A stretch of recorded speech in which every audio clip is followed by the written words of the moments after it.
¿Cómo están, queridos amigos? Aquí los saludamos desde la grandiosa ciudad de Quetzaltenango, la Culajá de los Mames y la Xelajucnoc de los Quichés, la ciudad de las cumbres de Carlos Guaidó Espina, la ciudad de la estrella de Porfirio Barba Jacobo, mandándoles un caluroso saludo a toda la audiencia del programa Entre Cuento y Cuento.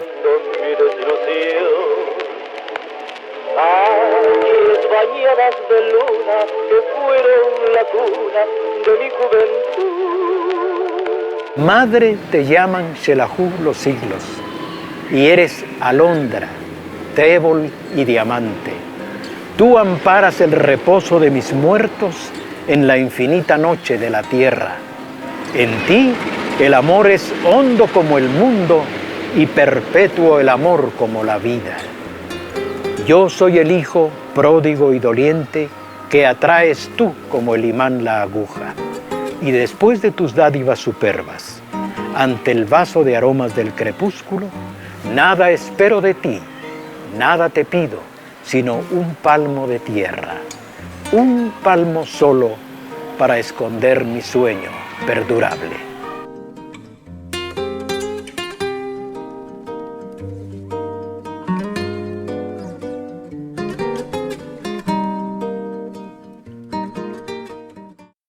Vamos a remontarnos a una época muy importante, los años de Cristo. Quetzaltenango era todo un mundo de montañas, un mundo verde habitado por el Quetzal, y en el centro el gran lago de Quetzaltenango. Por aquellos años hace una erupción tremenda el volcán más grande de Centroamérica, el Cerro Quemado. Y esta erupción fue tan terrible que destruye el gran lago de Quetzaltenango, convirtiéndolo en un charco que perduró hasta el siglo XIX en uno de los lugares que ya los habitantes de Quetzaltenango llamaron la Ciénaga. Según los registros que hay, Quetzaltenango estuvo poblado al principio por la comunidad Man, y después por los quichés. Los man cubrían todo lo que era el departamento de Quetzaltenango, San Marcos, Huehuetenango. Pero con el avance de los quichés antes de la conquista fueron expulsados de Quetzaltenango y actualmente se encuentran desde San Juan Ostuncalco, inclusive pasando la frontera de México, se encuentra el pueblo man. Y Quetzaltenango los man le llamaban Culajá, que quiere decir garganta de agua. El nombre de Quetzaltenango es una palabra náhuatl, dispuesta por los mexicanos tlaxcaltecas que acompañaban a don Pedro de Alvarado y Contreras en la conquista y fundación de estos pueblos. Quetzaltenango significa en la muralla del Quetzal. Efectivamente, pues sabemos que los españoles en la conquista entraron por lo que hoy conocemos como la costa sur, entraron a Quetzaltenango, subiendo por Zapotitlán, y entraron en lo que hoy conocemos aquí en Quetzaltenango como los Llanos del Pinal. Pues bien, pero ya estaban los quichés cuando la llegada de Pedro de Alvarado y los conquistadores tuvieron unas guerras muy severas, cruentas. Se dice que llegaron a haber hasta 14,000 indígenas peleando contra los españoles, que eran menos, pero que traían tecnologías muy modernas para la época.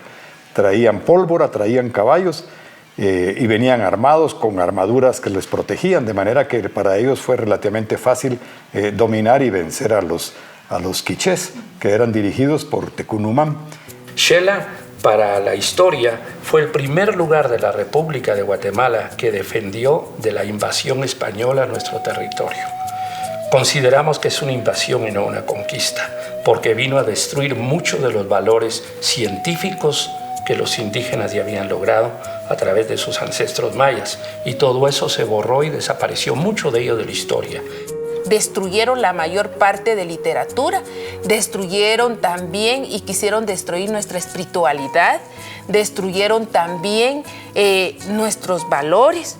Sin embargo, visualizo de que nuestros abuelos también fueron sabios, porque ellos dejaron un conocimiento a través de la oralidad, y eso no se puede borrar de la historia.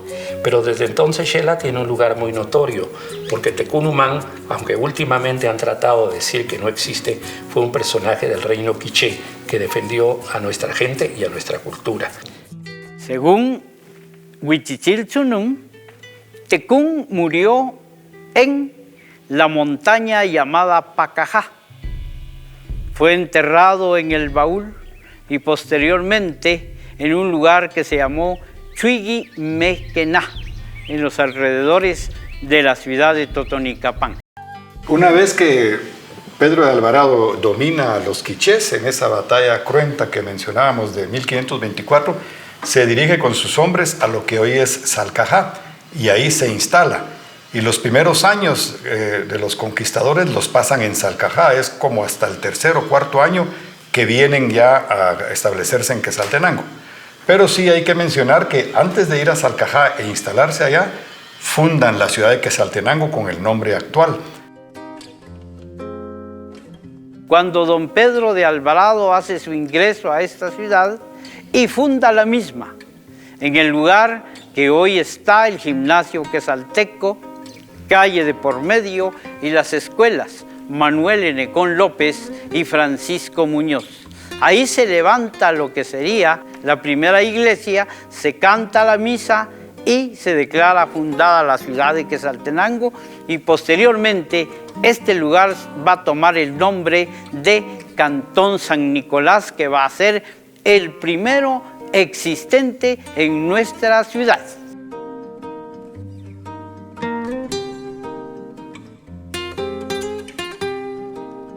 Salcajá, en época prehispánica, ya era Salcajá. Nombre que le dieron los quichés, Sac-Ajá, que quiere decir agua clara. En tiempos de la conquista, pues los españoles vinieron a este lugar. Este fue el primer asentamiento español y ellos ya le dan el nombre de Salcajá.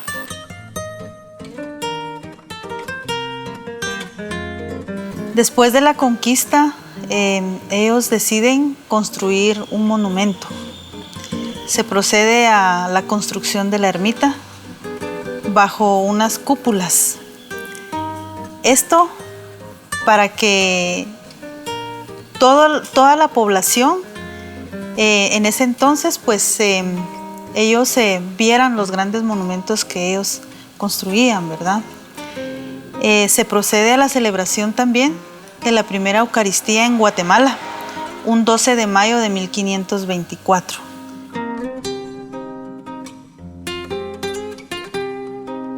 Quiero contarles de que en esta ermita también se bautiza la primera mestiza, hija de don Pedro de Alvarado, con una princesa tlaxcalteca que él traía de México, doña Leonor Xicoténcatl.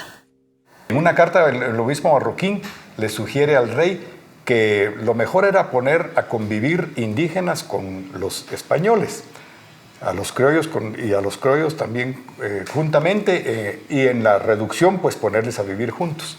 Sin embargo, la experiencia no fue buena.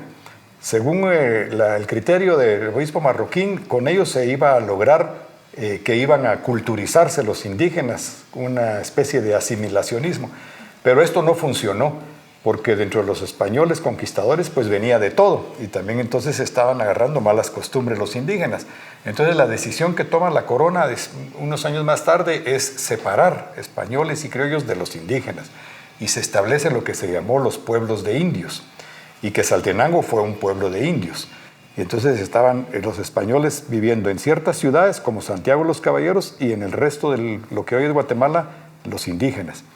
Y Quetzaltenango fue un pueblo de indios hasta que cuando el terremoto de Santa Marta en 1773, en lo que era Santiago de los Caballeros, lo obligó su capitán general, don Martín de Mayorga, a que los habitantes se fueran afuera de Santiago de los Caballeros. La mayor parte se fueron a Guatemala, pero algunos vinieron a Quetzaltenango. De manera que a partir de 1774, 1775, aquello que fue un pueblo de indios, la Quetzaltenango, se empezó a convertir en un pueblo mixto.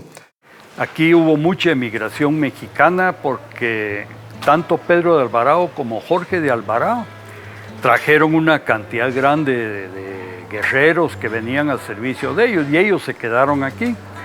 La prueba es que parte de los nombres de todo el occidente de los pueblos tienen nombres mexicanos, Quetzaltenango, Huehuetenango y todo eso. Después, en las diferentes gestas de la República de Guatemala, Xela tuvo un lugar connotado.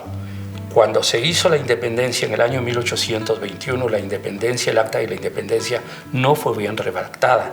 Fue cuando entonces México quiso que se uniera a Guatemala a ellos y lo habían logrado. Decían que Quetzaltenango lo había apoyado, pero fueron los diputados por Quetzaltenango los que pelearon porque Guatemala se independizara totalmente de México, y eso fue hasta en el año de 1823.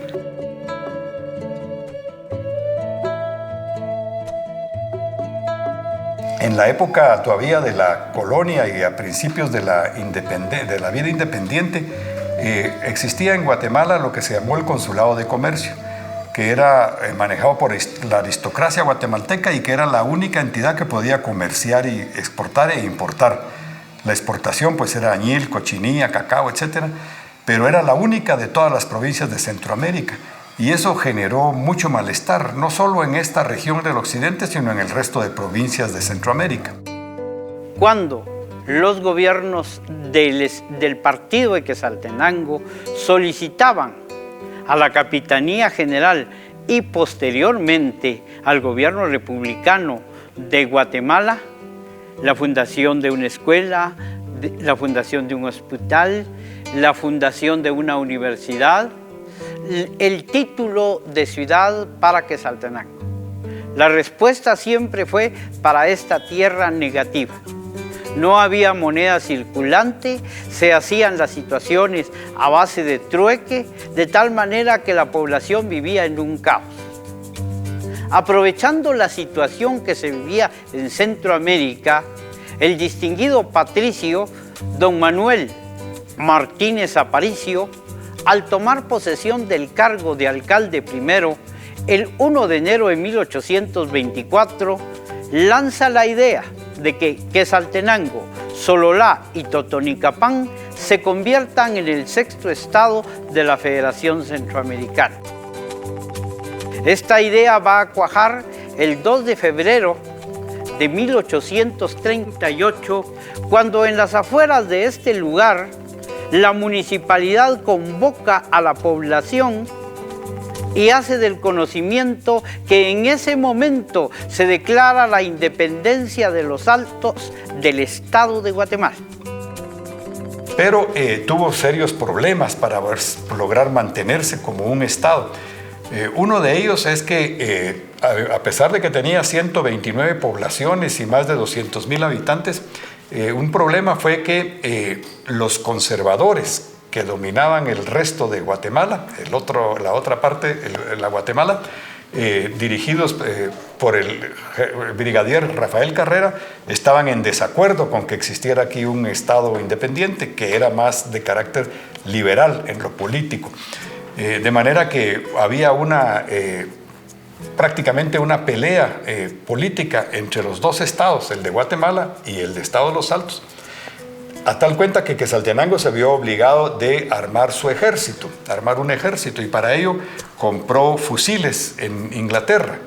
Mandó a comprar 1,000 fusiles y los pagó.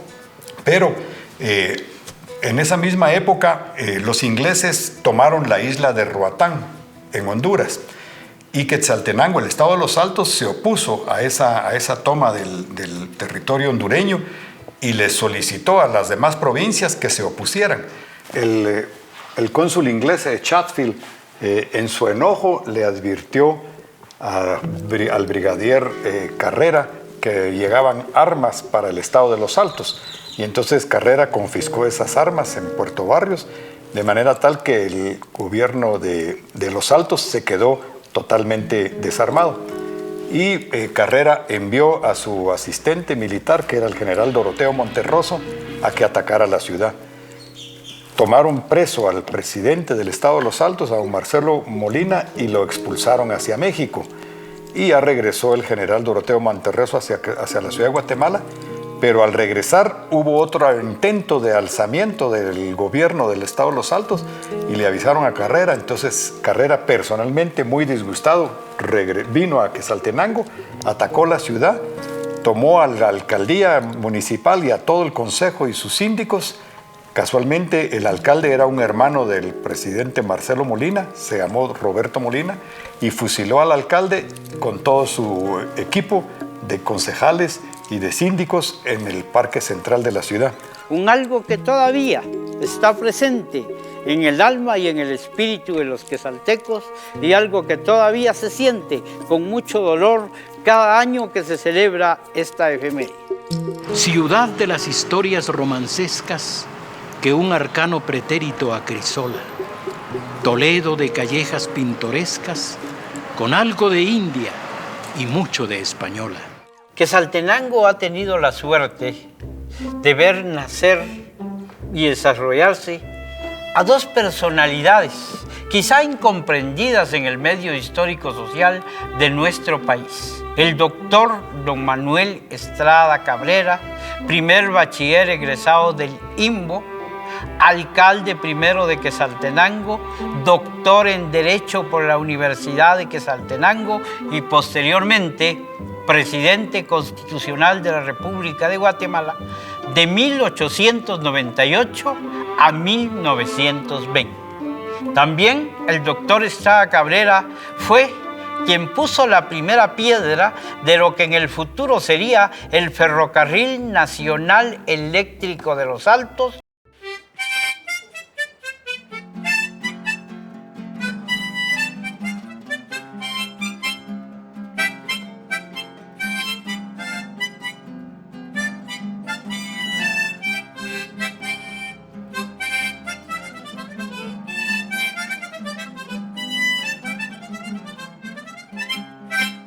Para principios del siglo pasado, tener un ferrocarril en un país era la demostración máxima que había de progreso y de avance tecnológico.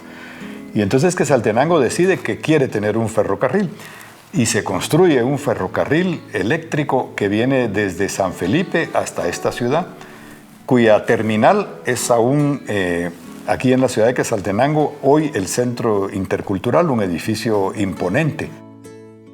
Todos los pueblos de Occidente estaban de fiesta. Nadie podía detener el júbilo por la realización de un sueño que comenzó en el siglo pasado. Este 30 de marzo se cristalizaba el viejo anhelo de tener un ferrocarril para las fértiles tierras del altiplano guatemalteco. Todas las estaciones al paso del tren inaugural estaban adornadas y con muchos espectadores. Quien escribió que los pueblos que luchan tenazmente por su superación festejan grandemente lo que realizan, tenía mucha razón. Después de un objetivo reconocimiento de la obra y de haber quedado maravillados los viajeros, llega el gran día de la inauguración, el 30 de marzo de 1930. Vemos en la terminal de San Felipe a la comitiva oficial que recién llegaba de la capital por la mañana y al público reunidos para salir hacia Quetzaltenango. En las imágenes, el gerente de la IRCA, el ministro de Fomento y los diputados miembros de la Comisión de Fomento. Estos funcionarios viajaron con sus familias y acompañados de un buen grupo de periodistas. Había impaciencia en el público por salir pronto hacia Quetzaltenango. El progreso llega en 1930 y se detiene en 1933, en el mes de octubre, por un temporal que lava un pedazo de la vía. Lo que esperaba el dictador Jorge Ubico para destruir aquella gran obra y para seguir destruyendo todo lo que Quetzaltenango había logrado realizar en vísperas de su desarrollo. 14 largos años de destrucción, de dolor y de muerte para los quetzaltecos. La destrucción del ferrocarril, el cierre del Banco de Occidente, la clausura de la universidad, la persecución de los periodistas y el cierre de los diarios y cuántas otras atrocidades más que cometiera Jorge Ubico. Porque en Guatemala piensan que toda la república es la capital y que fuera de la capital no hay nada. Entonces siempre nos han tenido abandonados, no nos toman mucho en cuenta y eso va creando esa rivalidad. Entonces casi todo ha sido hecho por esfuerzo propio de los quetzaltecos, como fue el ferrocarril de Los Altos, y muchas cosas lo hemos hecho por esfuerzo. Entonces desde ahí arranca esa rivalidad. El 14 de octubre de 1913, en una de las casas antañonas del centro histórico de la ciudad de Quetzaltenango, nace Juan Jacobo Arbenz Guzmán, quien sería uno de los hombres, el epígono de la Revolución de Octubre de 1944, y posteriormente electo masivamente en 1950 presidente constitucional de la República de Guatemala. Hay una comparación muy dura que me hicieron a mí cuando yo estudiaba en la universidad, un profesor de administración, y la primera clase nos chocó porque nos dijo: cuéntenos los quetzaltecos que tienen, y hablamos de todos los hombres ilustres que tenía Quetzaltenango. Al día siguiente llegó y nos dijo: ustedes son iguales que los sembradores de papa de Concepción Chiquirichapa, todo lo bueno lo tienen enterrado, ¿qué tienen de aquí adelante? Entonces es por lo que tenemos que luchar, por hacer valer que nuestra cultura, nuestros principios, nuestras raíces y nuestra historia sigan teniendo el valor que le dieron nuestros antepasados a esta región y a esta ciudad.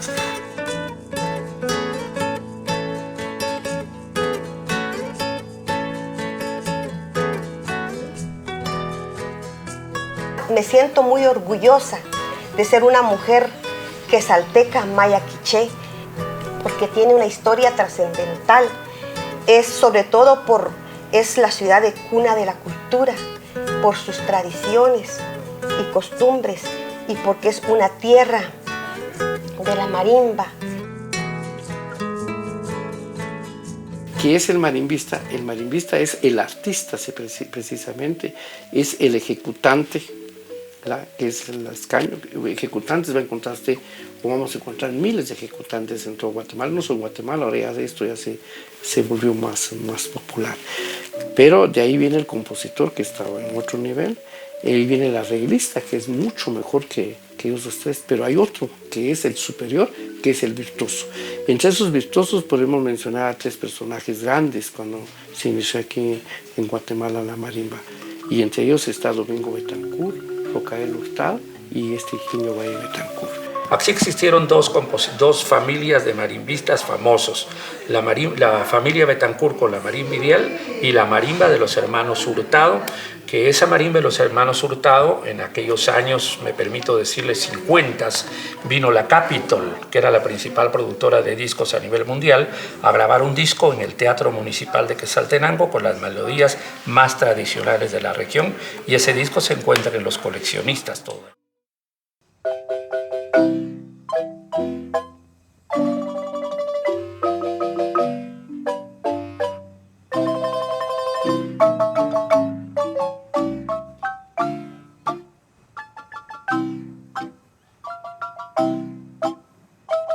Mi abuelo le había heredado algunas marimbas a sus hijos prácticamente, y pues les dio una a mi papá.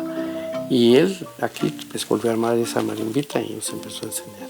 Cuando ya tenía un poquito más de edad, yo ingresé al Instituto Normal para Bodas de Occidente, y lo primero que hice fue participar en un conjunto de marimba. No me interesó tanto ir a participar como con cosas académicas, sino que ahí se creó la Voz del Limbo, y aparte de eso pues ganamos 2 concursos. Eso me dio a mí la apertura de ingresar a la marimba Ideal.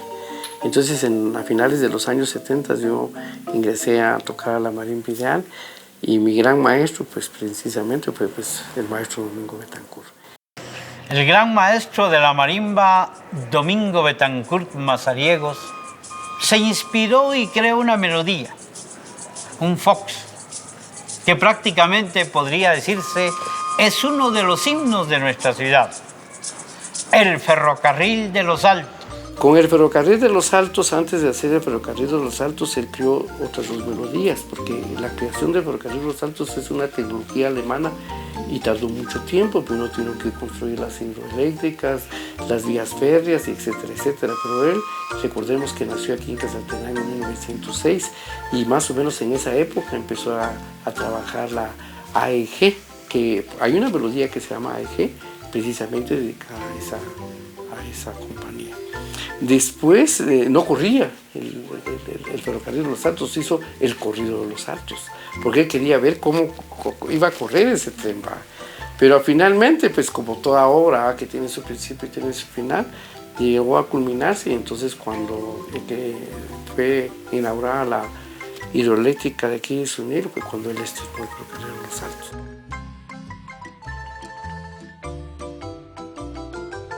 Porque es vergonzoso, y lo digo así con toda pena, es vergonzoso que tanto nosotros los marimbistas como también las instituciones educativas no estemos preparando a las nuevas generaciones. Hay una riqueza artística, cultural en Guatemala que se está perdiendo a todos los niveles. Nosotros mismos les estamos disparando todas las actividades, las mejores actividades de los guatemaltecos, las estamos matando. Y vuelvo a algo vergonzoso porque prácticamente las universidades en este tema están en cero. Nosotros crecimos en la feria de antes, no la feria de ahora. Cuando allá en el templo se hacía la feria de independencia, se ponía el club Chelacú, el club tenis, el Bahía, y venían orquestas a tocar.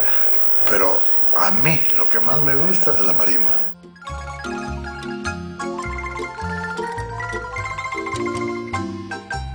Recuerdo con mucho cariño mi niñez, porque fue una niñez tan linda, donde se respiraba tranquilidad, donde se respiraba orden, donde se respiraba amistad, donde las familias de aquel tiempo todos nos conocíamos.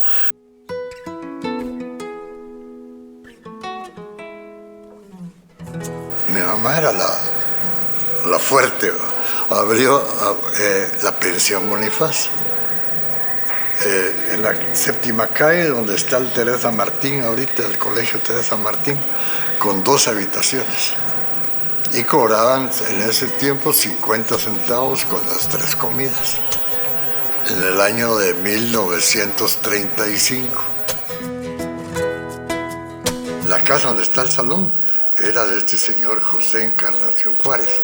Esa casa la tenía alquilada unos alemanes, pero tuvieron que salir por razones de la Segunda Guerra Mundial. Entonces se quedó la casa desocupada. Mi madre supo que estaba desocupada y la alquiló. Se la fue a pedir a la municipalidad, que eran los dueños, y se la alquilaron por 25 quetzales al mes. Ella tenía uno que otro mueble que le había quedado de su primer matrimonio, y con eso armaron los primeros 15 cuartos sin baño. Ya cuando la pensión empezó a tomar nombre, mi papá dejó el trabajo con los Martínez y ya se vino a ayudarla. Los 8 hijos de ellos 2 teníamos un equipo grande para trabajar en el hotel. Para mí, mi superhombre es mi papá.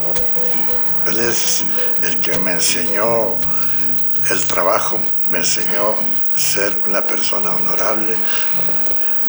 ¿Y de dónde viene esto?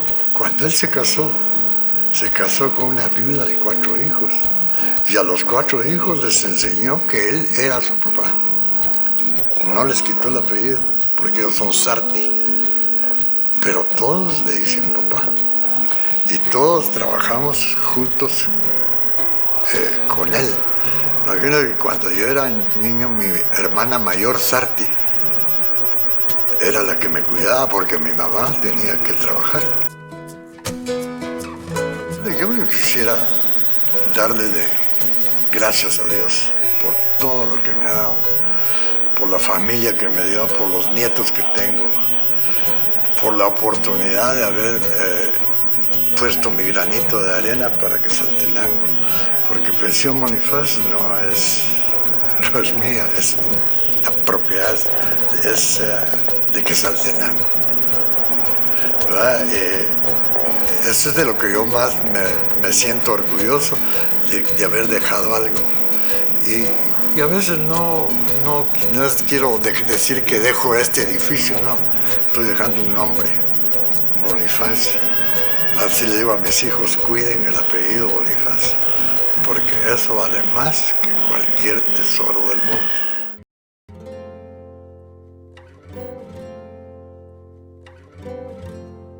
Es que aquí la gente de Salcajá desde pequeños los ponen a hacer su arte que tienen. Son honrados, trabajadores, también es cálido este pueblo. Aquí no se muere nadie, aquí le dan asilo a cualquiera. La vida aquí en Salcajá es una vida alegre, una vida bien... Mire, aquí no hay tristeza, no hay dolor, aquí todo es felicidad, viera usted. Mi pasión es estar en los cortejos fúnebres. Cuando alguien muere, mire, ir a arreglar grupitos para que lleven en hombros, ahora sí que al cadáver, y la familia no tenga ese trabajo de estar viendo quién hace esas cosas, que para eso, ahora sí que para eso estoy yo, viera. ¿Cuántos me han dicho cuánto le debemos? Pero yo no lo hago por dinero, viera. Pues es de que a mí me nace de corazón ir a servir a la gente, viera. En Salcajá tenemos el monumento del emigrante. Aquí cuando uno platica con las familias, siempre hay un emigrante viviendo en Estados Unidos. Quiero comentarles de que hay mucha parte de hispanos que sí pueden viajar legalmente a este país. Pero también tenemos una gran parte de hispanos que no lo puede hacer y se queda en Estados Unidos. Y debido a esto, un grupo de hispanos decide formar una banda en Estados Unidos. Entonces ellos le llaman Marching Band Guatemala, y que ha crecido mucho, ¿verdad? Y ha estado en varios estados de la Unión Americana. Entonces, platicando con ellos, me comentaban siempre esto, ¿verdad? Que extrañan mucho las comidas y las bebidas. Es por ello que ahora pues vemos que en la Unión Americana pues ya hay pollo campero, ¿verdad? Porque siempre mis familiares decían, pues antes de abordar el avión tenemos que comprar nuestro pollo campero y llevarlo a Estados Unidos. También el caldo de frutas es una bebida que no puede faltar. La bebida del caldo de frutas es la bebida típica de Salcajá. Esta bebida especialmente es para las actividades del pueblo. Casamientos, 15 años, cumpleaños, las comuniones. Las frutas es una delicia, porque están todas las personas deleitando de un buen durazno melocotón, o ver los nances, el membrillo, la manzana, las cerezas, la manzanilla, marañón. Es una fermentación de variedad de frutas.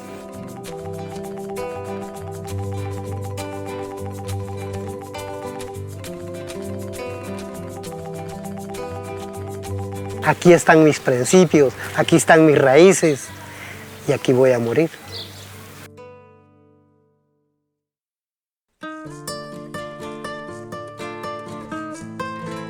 Y entre las sábanas y entre las figuras aparece alguien, una mujer guapísima de unos ojos increíbles y de un pelo largo, llamada Margarita Mielos Banushka.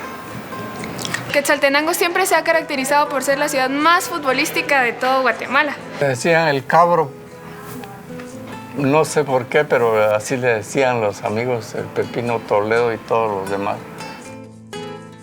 Ay, Dios, mire, yo me fui hasta el barranco por los chivos, una vez que los fuimos a ver jugar con los cremas, y se nos atravesó en Nahualá un señor, y por estar esquivándolo fuimos a dar vueltas a un barranco.